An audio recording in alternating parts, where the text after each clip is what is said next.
नमस्कार, स्वागत है आप सभी का हमारे खास कार्यक्रम भेंट मुलाकात में। आज हम बात करेंगे रामकृष्ण केयर हॉस्पिटल के medical and managing director doctor Sandeep Dave ji से। सर, स्वागत है। नमस्कार सर, आपसे थोड़ा सा हम पारिवारिक और चिकित्सा के क्षेत्र में जो आपके काम है उस पर चर्चा करेंगे जी। एक मेरा सबसे पहला सवाल है, आप क्रिकेटर थे, आप कभी कभी कुछ म्यूज़िक प्रोग्राम में भी कर लेते थे, कभी मंच में भी कर लेते थे। एक फ्लक्चुएट माइंड बच्चे से लेके एक सिंसियर, एक प्रसिद्ध छत्तीसगढ़ के एक जो डॉक्टर बने हैं डॉक्टर संदीप दवे, वो यात्रा कैसे शुरू हुई? देखिए, स्कूल मेरा शुरू से एक ही रहा। मैं होली क्रॉस स्कूल बैरन बाज़ार में अपनी पूरी पढ़ाई 11वीं तक की मैंने वहाँ करी। और जब मैं स्कूल लाइफ में था तो शायद मैं कुछ ज़्यादा ही बीमार पड़ता था, और फर्स्ट ईयर साइंस कॉलेज तक के ये स्थिति रही कि मेरी बीमारी, बुखार, सर्दी, खांसी, थोड़ा बहुत अस्थमा, ये सब चीज़ें मुझे काफ़ी होती रहती थी। और इसके कारण से कुछ समय अस्पताल में बीतता था, कुछ समय घर में बीतता था। खेल का मुझे शौक़ था, मैं खेलना चाहता था, खेलने की कोशिश भी करता था, खेलता था, क्रिकेट खेलता था, हॉकी खेलता था। घर के सामने श्री राम संगीत महाविद्यालय थे, मैं वहाँ जाके गायन भी सीखने लगा। मैं अच्छा मतलब हारमोनियम बहुत अच्छा बजा लेता था। मेरे मास्टर लोग जो थे श्री जगमोहन अग्रवाल जी, उनको संगत तक के करने लग गया था हारमोनियम पे, और गायन में काफ़ी अच्छा सीख रहा था। पर 2 साल बाद नहीं मालूम मैं कैसे डिटैच हुआ उससे, और उसके बाद में मैंने एक कोशिश की वायलिन सीखने की, उससे भी बहुत जल्दी डिटैच हो गया। और मुझे ऐसा लगता है कि शायद क्योंकि मैं इन सब चीज़ों से डिटैच होता गया, खेल हो चाहे म्यूज़िक हो, उसी सब ने मुझे पढ़ाई की तरफ ज़्यादा फोकस करने के लिए प्रेरित किया। और आज अगर मैं एक चिकित्सक बन पाया हूँ तो मुझे ऐसा लगता है कि इन सब चीज़ों को छोड़ने के कारण जी और ज़्यादा से ज़्यादा समय अपना पढ़ाई में व्यतीत करने के कारण ही आज मैं इस लेवल पे पहुँच पाया हूँ। जी। ऐसा समय आया कि जब आप डॉक्टरी प्रोफेशंस पे आए तो जो थोड़ा सा म्यूज़िक था, थोड़ा सा गिटार था, वो बाद में आया, या स्पोर्ट्स था, अब आप करते हैं उसकी उन चीज़ों नहीं, को? मैं आपको एक चीज़ बताऊं, जब हम लोगों के कुछ फंक्शंस होते हैं, चाहे वो हमारी कॉन्फ्रेंसेस हों, चाहे मेरे स्टाफ के साथ में एक जी जी। साल में एक बार फंक्शन होता है, मैं कभी कभी डांस भी कर लेता हूं, मैं कभी कभी गाना भी गा ओह! लेता हूं। मैं गाना जो गाता हूं वो इतना अच्छा नहीं गाता हूं। मेरे 2-3 पसंदीदा गाने हैं जिनको मैं सिर्फ गुनगुना लेता हूं। लोगों की फरमाइश रहती है कि मैं आऊं और वो 2-3 लाइन में ही गाऊं, पर गाऊं जरूर। वो कौन-सा गाना है?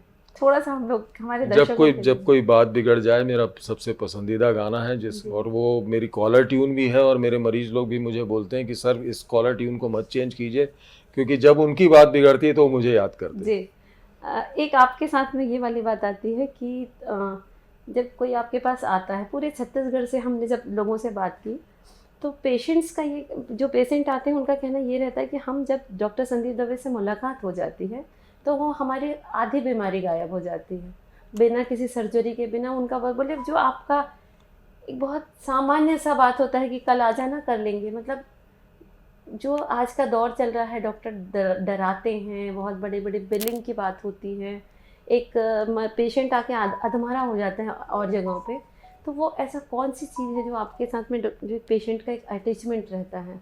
देखिए, मेरे शुरुआती प्रैक्टिस के दिनों से ही मैं हमेशा से यही कोशिश करते रहा कि मैं हर मरीज को उसको उसकी सुविधा के हिसाब से और उसकी बीमारी के हिसाब से उसका इलाज करूं। यही कोशिश करूं कि वो भले ही मरने वाला हो, जी भले ही उसको मैं बचाने में शायद कामयाब ना हो पाऊँ। आपको 2 तरीके से आप इस प्रश्न को बोल सकते हो या उत्तर दे सकते हो कि भाई तुम्हारे मरीज को तो बचने के चांसेस बिल्कुल नहीं है। जी या आप दूसरे तरीके से अगर आप इसको बोलना चाहें तो आप ये बोल सकते हैं कि यार मैं कोशिश, इसको बचने के तो 10% चांस है, मैं कोशिश करूंगा कि ये 100% हो। जी मेरा प्रयास रहेगा, मैं मेहनत करूंगा कि ये 10% से को मैं 100% बना सकूं। उनको अगर आप ढाढ़स नहीं बंधा रहे हो, उनको आप सिर्फ डरा रहे हो कि यार आप तो इतनी बुरी हालत में हो कि आप तो बहुत बिल्कुल ख़त्म हो जाओगे, वो मेरे ख्याल से एक गलत एटीट्यूड है, गलत वार्तालाप का तरीका है। तो एक विश्वास जब तक आप उनको नहीं दोगे, क्योंकि अगर वो एक विश्वास लेके आपके पास में आए जी। तो उसको भी आपको एक विश्वास दिलाना पड़ेगा कि आप उसके लिए मेहनत करने वाले हो। सर, कई बार होता है कि आप जानते हैं कि ये patient third stage fourth stage में है, इसका बचना मुश्किल है, लेकिन एक being a doctor, being a professional, आप लोग उनको एक्सेप्ट करते हैं, उनकी बेहतर इलाज की कोशिश करते हैं, और स्थिति ये आती है कि वो नहीं बच पाते। और आज पूरे देश में ये स्थिति कि जैसे किसी पेशेंट की कुछ डेथ हो जाती है, कुछ ख़राब हो जाता है, तो उनका परिवार सबसे पहले एलिगेशंस लगाता है डॉक्टर्स पे। उन सब सिचुएशंस को कैसे फेस करते हैं, क्या मानते हैं इन चीज़ों को आप? देखिए, सबसे पहले तो हमको ये जानना पड़ेगा कि इसका कारण क्या होता है। पूरे विश्व में या पूरे हिंदुस्तान में जब इस पे की एक डीप डाइव की गई और जानने का कारण जानने का प्रयास किया गया, जी तो मोस्ट ऑफ द टाइम, क्योंकि बिल बहुत हो चुका रहता है जी काफ़ी, क्योंकि जब आप एक एंड स्टेज मरीज को आप लेके आए हो और उसको बचाने की कोशिश कर रहे हो, तो 100% आप जान लीजिए कि हर अस्पताल का बिल एक लिमिट से लंबा जी चौड़ा हो चुका है। और कहीं ना कहीं उनको ये लगता है कि हमने इतने पैसे खर्चा कर दिए पर हमारे मरीज को डॉक्टर नहीं बच पाता है। मेरे ख्याल से अगर आपने प्रॉपर काउंसलिंग की है, प्रॉपर समझाने की कोशिश की है, सब कुछ बताया है, क्लैरिटी रखी है, ट्रांसपेरेंसी रखी है, तो ये आज से कम होते हैं। पर उसके बावजूद 2 से 5% इस प्रकार के इंसिडेंसेस आपके अस्पताल में होना आज की तारीख में मुझे ऐसा लग रहा है कि ये एक कल्चर बन गया है। और अब मुझे या लोगों को ये लगने लगा है या लोगों को ये समझ में आने लगा है कि यार कहीं ना कहीं उनका ये रहता है कि यार हमारा बिल माफ़ हो जाए, हमको पैसा ना पटाना पड़ जाए। कई बार इसलिए भी उधम होती है, इसलिए भी हल्ला होता है।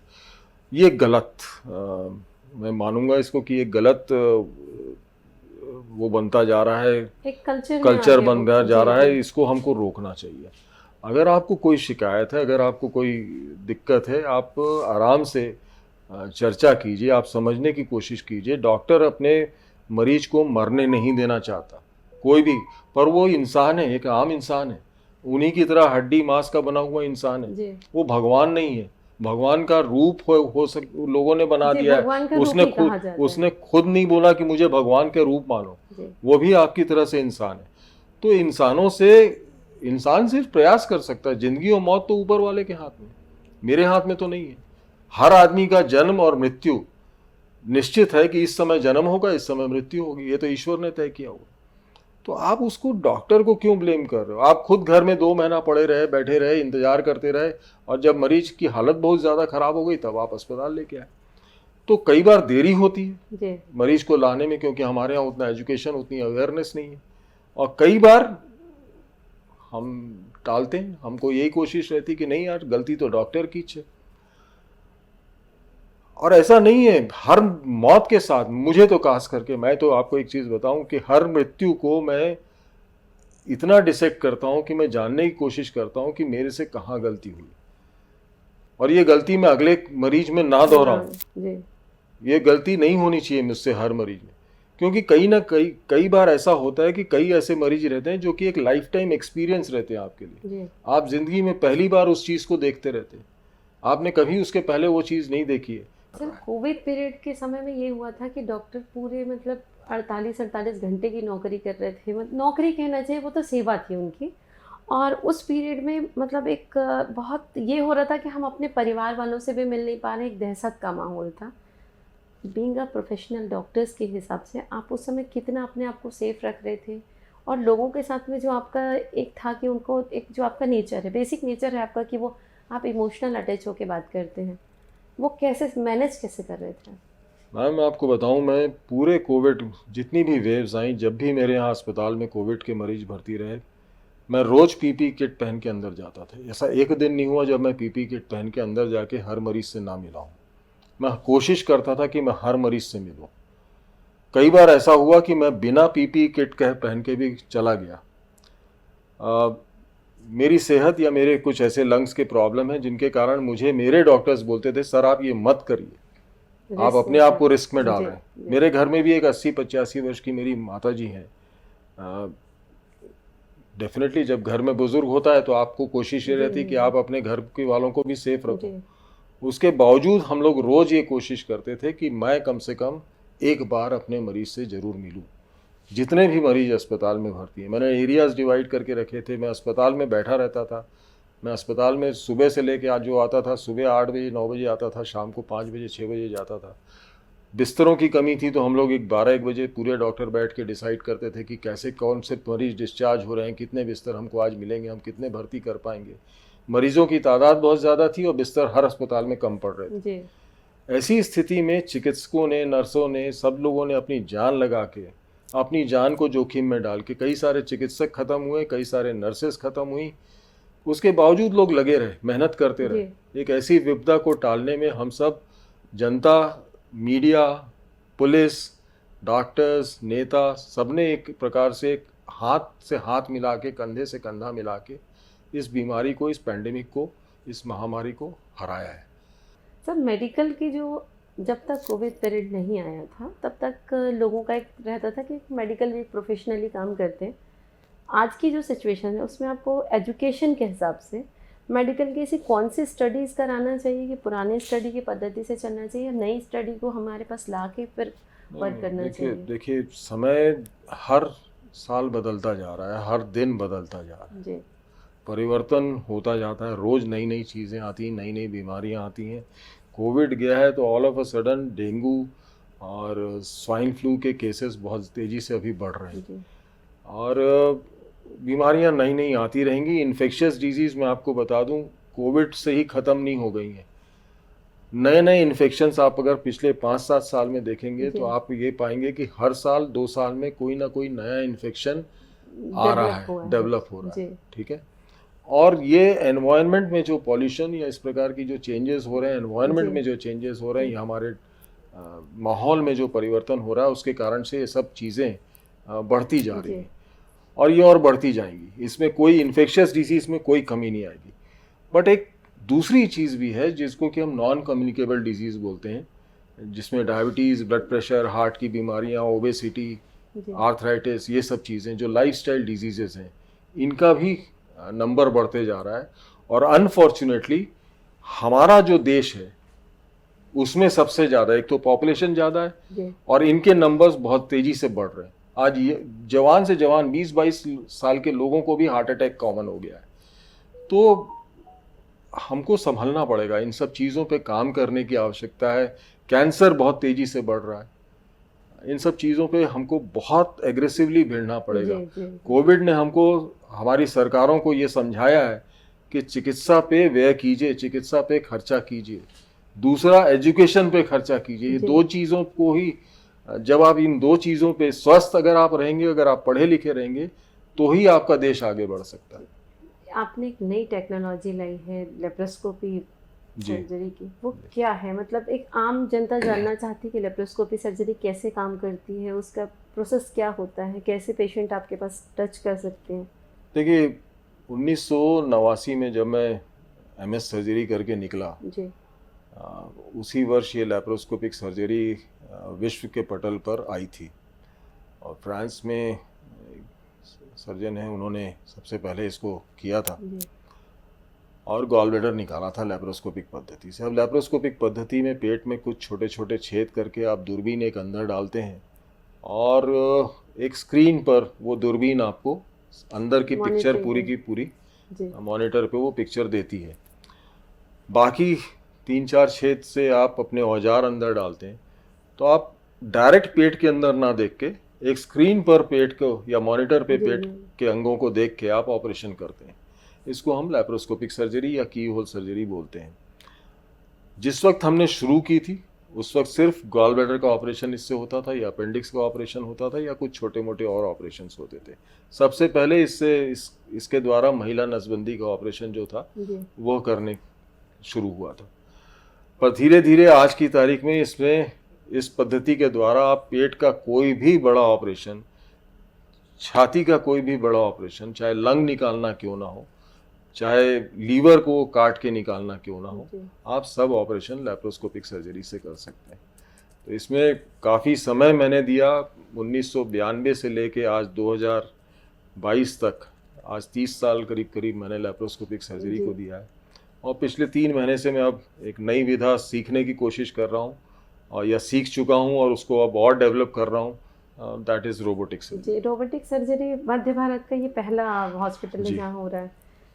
अभी कैसा रिस्पॉन्स मिल रहा है इसका? देखिए थोड़ा सा, क्योंकि कॉस्ट फैक्टर हमारे देश में एक, जी और मेजर। हमारे शहर में सबसे बड़ा जो इम्पोर्टेंट फैक्टर होता है कि वो है कॉस्ट फैक्टर। जी पर उसके डेफिनेटली एडवांटेजेस इतने ज़्यादा हैं। रिस्पांस थोड़ा सा स्लो ज़रूर है, बट धीरे धीरे अब नंबर बढ़ते जा रहे हैं और मुझे उम्मीद है कि आने वाले समय में लोग इसको ज़्यादा एक्सेप्ट करेंगे। ज़्यादा लोग बोलेंगे कि हमको रोबोटिक सर्जरी करवाना है। आपने अंग प्रत्यारोपण पे भी वर्क किया है, आपके हॉस्पिटल्स में चल रहा है, वो क्या है, मतलब कैसे अवेयर करते हैं आप लोगों को इसके लिए? देखिए, मैं एक बहुत लंबी लड़ाई, लगभग बहुत सालों से, पिछली सरकार थी तब शायद मैंने ये शुरू की थी कि मैं चीफ मिनिस्टर साहब, जो उस वक्त चीफ मिनिस्टर थे डॉक्टर रमन सिंह, उनके पास कई बार गया। विधानसभा में ये सब अपने सहयोग दोस्त कुछ विधायक लोग थे जिनके थ्रू मैंने ये प्रश्न भी उठवाया कि हमारे प्रदेश में हम ऑर्गन डोनेशन को क्यों नहीं प्रोत्साहित जी करते, हम कैडेवरिक डोनेशन को क्यों नहीं प्रोत्साहित करते। अब जाके माननीय मुख्यमंत्री श्री भूपेश बघेल और माननीय स्वास्थ्य मंत्री श्री टी.एस. सिंहदेव जिस जब कार्यकाल, लगभग अब पहला कार्यकाल उनका अगले साल ख़त्म होगा, उसके पूर्व अल्टीमेटली मैं बहुत बहुत आभारी हूँ कि माननीय मुख्यमंत्री भूपेश बघेल जी और स्वास्थ्य मंत्री जी ने इस चीज़ को माना कि हमको अपने प्रदेश में कैडेवरिक ऑर्गन डोनेशन अलाउ करना चाहिए। इसके पहले हम लोग जो कोई भी थे, घर के जो परिवार के सदस्य होते थे, लाइव डोनर बोलते हैं उनको, वे लोग अपने अंग को दान करते थे अपने मरीजों को। हमारे ज़माने में ब्लड की बहुत ज़्यादा आवश्यकता पड़ती थी। उस ज़माने में ऑर्गन डोनेशन, मतलब जब हम पढ़ रहे थे तब उस वक्त लोग ब्लड देने में हिचकते थे, आज ऑर्गन देने में हिचकते हैं। वो कितनी देर का प्रोसेस होता है, मतलब अगर कोई व्यक्ति है वो अपने ऑर्गन डोनेट करना चाहता है, वो कैसे प्रोसेस क्या रहते हैं? देखिए मोस्ट ऑफ द टाइम, देखिए जैसे अगर आज कोई मरीज है जो कि ब्रेन डेड हो चुका है, तो अब ब्रेन डेड हो चुका है तो उसका अंग, उसके परिवार को काउंसिल करना कि आप एक बच्चे को अपने जीवित रख सकते हैं उसके अंगों के द्वारा। उनमें से क्या क्या अंग होते हैं? उसमें आप देखिए, अगर हम बात करें तो उसके हाथ से लेके उसके पेनक्रियास तक, उसके दिल तक, जी सारे चीज़ों का अंग वो दान कर सकता है, अगर परिवार चाहे तो। कई ऐसे लोग रहते हैं जिनके हाथ कटे रहते हैं और उनको हाथ आप दूसरा दे सकते हैं। दिल खराब हो चुका है, काम नहीं कर रहा है, आप उनको दिल दे सकते हैं। लीवर खराब हो चुका है, liver, 2 kidney, pancreas, lungs, heart, हाथ, आँख, ये सारे अंग हैं जो कि आप दे सकते हैं। और इन अंगों का प्रत्यारोपण अगर आप अपने बच्चे को दूसरे के बच्चे में या दूसरे में आप जीवित देख सकते हैं, उसको महसूस कर सकते हैं, मेरे ख्याल से हर कोई को आगे बढ़ना चाहिए। अगर कोई उनके परिवार में, मैं नहीं चाहूँगा कि किसी के भी परिवार में इस प्रकार की स्थिति निर्मित हो, बट अगर आपके परिवार में किसी की ब्रेन डेथ हो जाती है, उनका ब्रेन काम नहीं कर रहा है पर बाकी अंग काम कर रहे हैं, तो आपको आगे आना चाहिए और अपने परिवार, उसको जिंदा रखने के लिए, उस व्यक्ति को जिंदा रखने के लिए उसके अंग का दान करना चाहिए। सर, मैं, क्योंकि दर्शक जानना चाहेंगे इस चीज़ को कि अगर किसी के मन में आता है, हमारे प्रोग्राम को देख के ही कोई बात आती है कि अगर हम ऐसा करना चाहते हैं, वो कितने देर का प्रोसेस रहता है? मतलब मान लीजिए डेथ हुई है किसी की, तो डेथ के कितने देर के बाद में ये सारी चीज़ें? देखिए डेथ हो गई है, ख़त्म हो गया है पूरी तरह से, सिर्फ उसकी आंखें ली जा सकती हैं। अगर उसका हार्ट बंद हो गया, सब बंद हो गया, तो फिर कुछ नहीं हो सकता, सिर्फ उसकी आंखें। ये सारे प्रोसेस सिर्फ ब्रेन डेड में ही पॉसिबल है जी। और ब्रेन डेड मरीजों का ही हम ले सकते हैं। और मरीज को कोई दूसरी बीमारी भी नहीं होनी चाहिए। ऐसा नहीं होना चाहिए कि वो एक अनफिट आदमी हो, उसका खुद का ही लीवर खराब है तो उसका आप क्या लीवर लेंगे, या उसका खुद के फेफड़े खराब हैं तो आप उसका क्या लेंगे।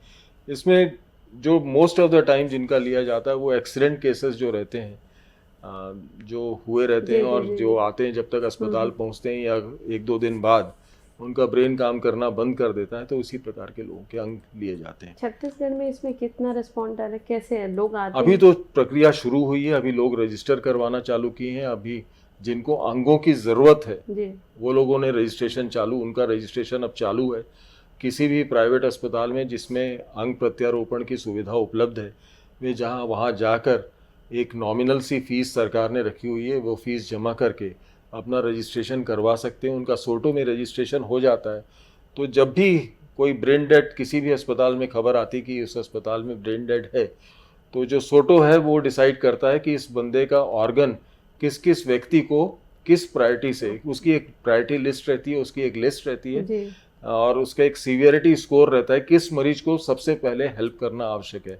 तो डिफरेंट स्कोर्स के हिसाब से जो एक वेटिंग लिस्ट बनती है, उस वेटिंग लिस्ट के हिसाब से उस मरीज को वो अंग दिए जाते हैं। अच्छा, ये तो बहुत अच्छे प्रोसेस है, जी। मतलब हर इंसान को इसमें अवेयर होना चाहिए। जी।